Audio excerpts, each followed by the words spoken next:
저희 당은 LH 직원을 비롯한 공직자들 그리고 정치인들의 부동산 투기 의혹과 관련해서 국민 앞에 이것을 명백히 솔선수범해서 밝히고자 지난 3월 저희 민주당 김태년 비대위원장 체제에서 전 국회의원들의 부동산 거래 전수조사를 제안한 바 있습니다.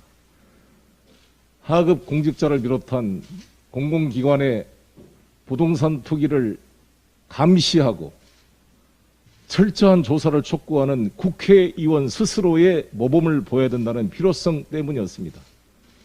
야당은 반대했습니다. 국민의힘은 국민권익위원회 위원장이 전현희 위원장이 민주당 출신이라는 이유로 이를 거부하고 감사원에 조사를 맡기겠다고 했습니다. 그러나 감사원법 제24조 3항에 따르면 입법부나 사법부 공무원은 감사원의 감찰 대상이 되지 않습니다. 그 이유는 삼권 분립의 원칙상 행정부 소속 감사원이 입법부나 사법부의 공무원을 감찰한다는 것은 헌법에 위반되기 때문에 그렇습니다. 국민의힘이 이 사실을 모르지 않을 텐데 감사원에 감사를 청구한다는 것은 사실상 전수조사를 하지 않겠다는 것으로 의심될 수 있습니다. 저희 민주당은 솔선수범해서 전수조사를 맡겼고 그동안 7년 동안 전 직계 좀비 속 부동산 거래를 전부 조사하도록 협조했습니다. 그러나 아쉽게도 국민권익위원회 12명의 우리 당 의원에 대한 수사기관 이첩 결과를 받아보고 여러 가지로 부실한 점도 있었습니다.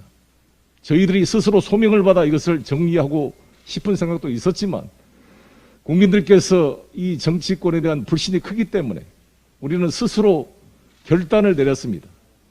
12명 의원 여러분께 탈당 권유하는 조치를 내렸습니다.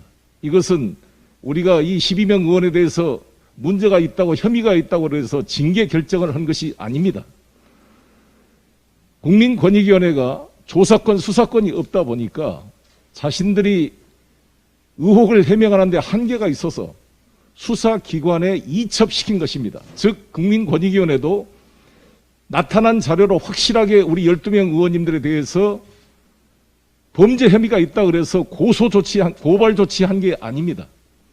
국민권익위는 고발 조치와 이첩, 송부, 무혐의 4가지 결정이 있는데 자신들이 가지고 있는 조사권의 한계로 완벽히 의혹이 해명되지 않으므로 수사기관에서 처리해 주실 것을 이첩한 겁니다.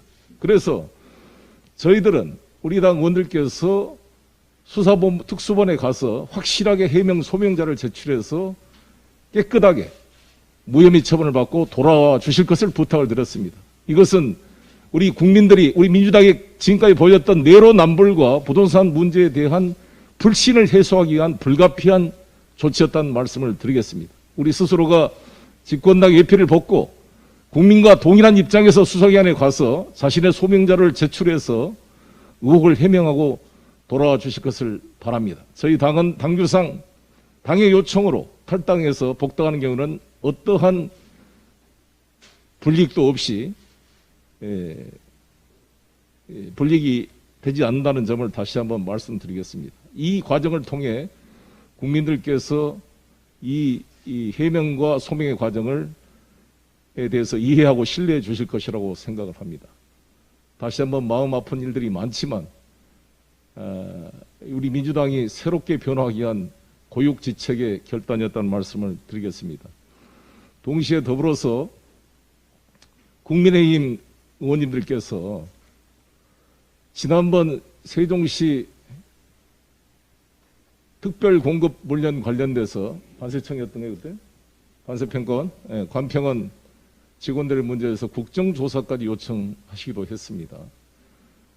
그래서 저희 국민들이나 저희 당 입장에서는 국민의힘 제1야당 의원님들도 전수조사를 받으십시오. 이렇게 요청을 다시 한번 드립니다.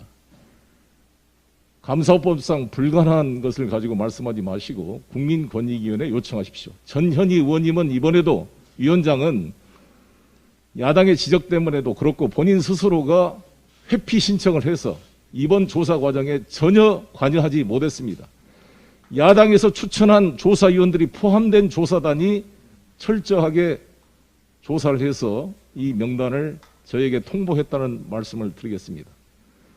11일 날 국민의힘 전당대회가 개최됩니다. 5명 후보님들께 공식으로 요청드립니다. 마지막 TV 토론이 있으실 텐데 당대표가 되신다면 부동산 소속 의원들의 7년간 거래 내역에 대한 전수조사를 할 것인지 말 것인지 입장을 밝혀줄 것을 민주당의 대표로서 공식 요청드리는 바입니다.